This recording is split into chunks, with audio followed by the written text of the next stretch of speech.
Today we are checking out a BBC Micro I picked up over a year ago as I've been too busy to make videos. I will be giving it a once over with a disassembly and cleanup. Then I will recap the infamous power supply which is prone to burst capacitors and fixing any other issues I find along the way.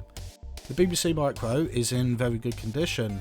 There looks to be some dirt but no scuff marks or damage. The case is slightly yellowed, but I've decided I'm not going to retrobrite it as it's not yellowed enough to be a distraction. Whilst opening the case, I thought I would give a brief history of my own with the BBC. Like many of us in our mid-40s age range, the BBC Micro would have likely have been the first experience of a computer. It was in most schools in the UK at the time in a joint venture with the BBC and Acorn. I'm fairly sure that the BBC Micro was my first computer experience, as I remember using one in school aged around 6 or 7. Then not long after, my parents bought an Amstrad CPC 464. Anyway, all of the kids in my class were allotted time to use the BBC, and we would play Granny's Garden, the Logo Plotter and another game I can't remember. In my early secondary school years they had a computer room full of BBCs and we would learn some programming and word processing. I vaguely remember a game that was based on the London Underground. I tried looking it up but couldn't find it. Learning basic programming got me into programming in general, and I would spend my time mainly on the Amstrad learning more, and over the years I progressed onto other languages such as Pascal and C. Whilst I never took it up professionally, I did write many homebrew games for various handheld platforms, if you know me from my Emyolic website days. So the BBC Micro definitely inspired me, as well as many other kids, to get into computing. The mainboard is not too dusty, which is good, and everything looks to be visibly okay. Let's first move the keyboard and get a proper look inside. There's 2 nuts and bolts on either side which hold the keyboard in place. There is also a ribbon cable which connects the keyboard to the main board, which needs to be removed. And finally, the speaker cable which needs to be detached from the main board. And that's the keyboard free. Next, I want to remove the power supply. There's 3 screws on the base of the case holding it in place. There are 3 pairs of black and red wires as well as a blue wire for powering the board. They pull out fairly easily, just be careful not to break the pins on the board.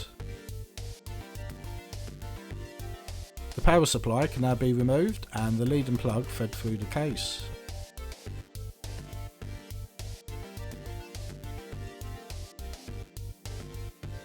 The main board is held in place with 4 screws and washers. Once removed, the board can be lifted up but not removed, as there's wires for the video output soldered to the connector. Unfortunately, you can't simply remove the connector, and you will need to at least cut the red wire to remove it. I am not planning to use the RF output as I have a SCART lead, so you can leave it disconnected or simply solder it back on afterwards. The main board can now be removed by pulling it towards you a little, then lifting up.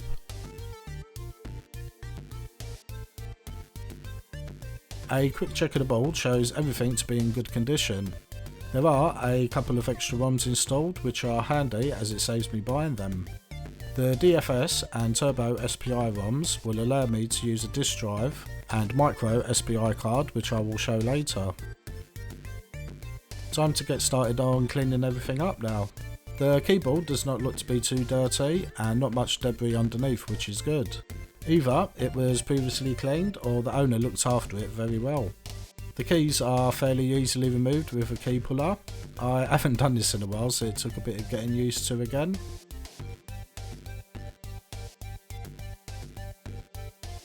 Once all the keys have been removed, I let them soak for an hour in some warm water and a squirt of fairy liquid. Here's some ASMR for the fans.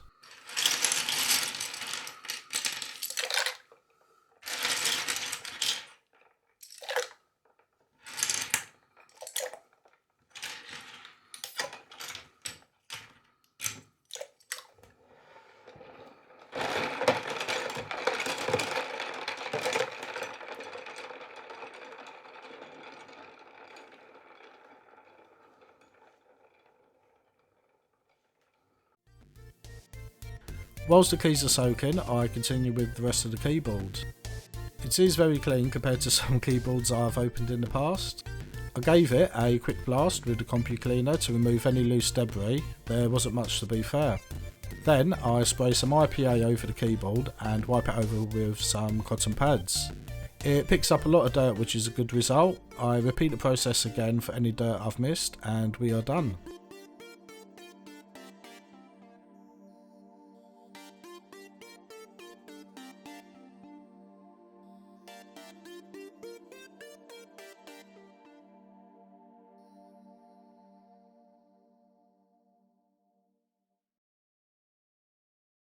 Now onto the main board. It is fairly clean with a thin layer of dust, so again I blow it over with the Compu Cleaner to remove any loose dust. Then I spray some IPA and brush it with an anti-static brush. For the user ports I spray any contact cleaner and brush them to remove any grime.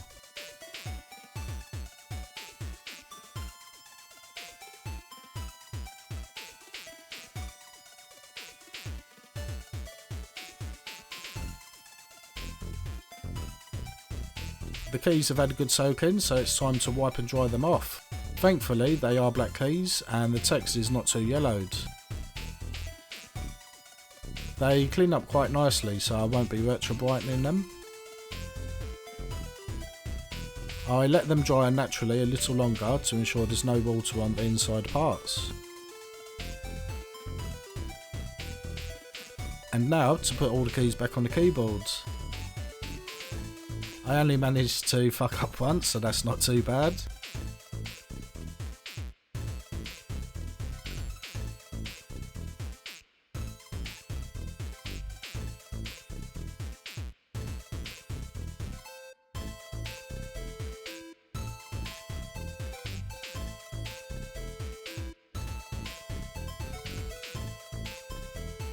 The spacebar, as always on these keyboards, was a bit of a pain in the arse to put back in, but not as bad as other keyboards.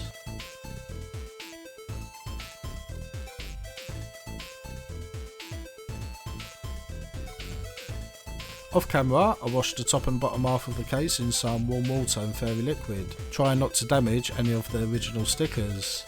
There were some stubborn stains which come off with a bit of IPA and a cotton pad. Now it's time to tackle the power supply.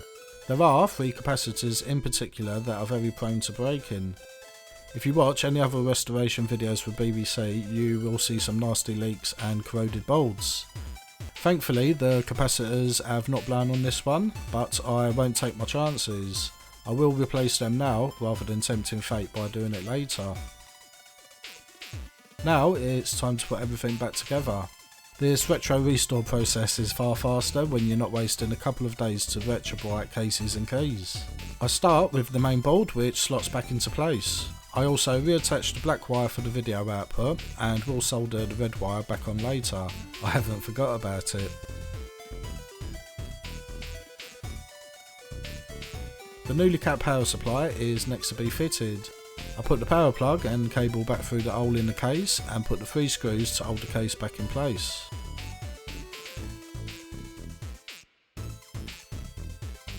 It was a bit tricky holding the power supply in line and screwing it by yourself, but I persevered and got it done.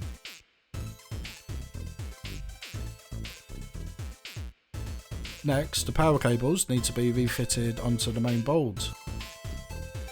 I refer to some photos I took to ensure I've plugged them in correctly.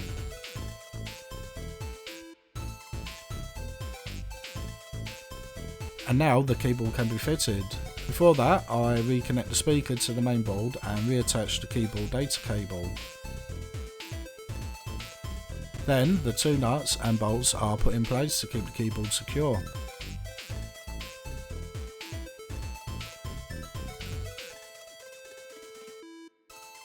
And finally we can fit the top half of the case with the 4 screws.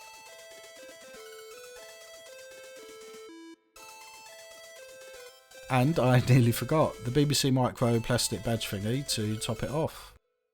Usually I do a before and after comparison, but to be honest BBC Micro was already in pretty good condition. Apart from some dirt on the top half of the case and the keyboard looking cleaner, you would be hard pressed to see much difference.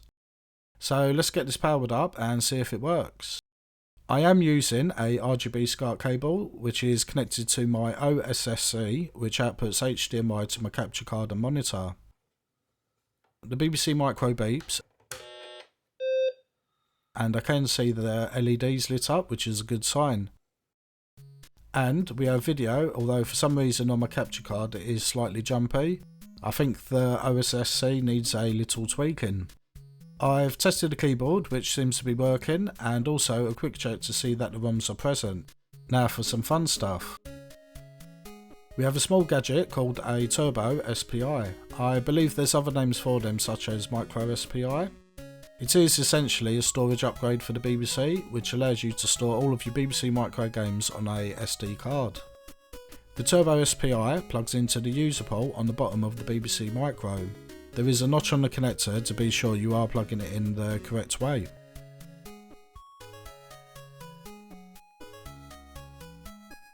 Switching the BBC back on, we can now see that the Turbo MMC is present. By holding shift and brake keys, it will load into the menu.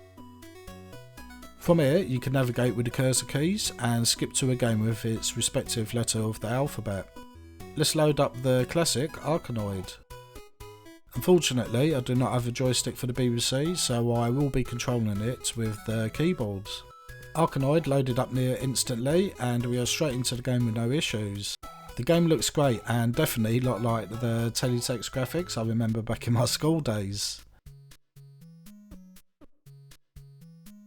Next is another classic game, Boulder Dash. Again, it loads instantly and is very playable.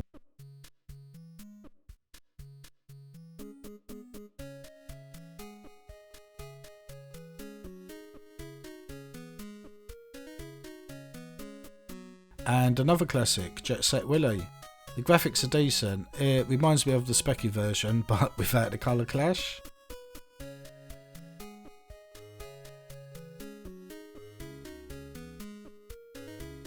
And to finish up, a brief go on Uridium, which also looks and plays very well. This was a fairly easy retro restore, mainly because the BBC Micro was already in pretty good condition. All it needed was a full clean and no time consuming retro brightening. Everything works great now, and with the new capacitors in the power supply, it should keep running for a long time. That wraps up this BBC Micro retro restore. We hope you have enjoyed it.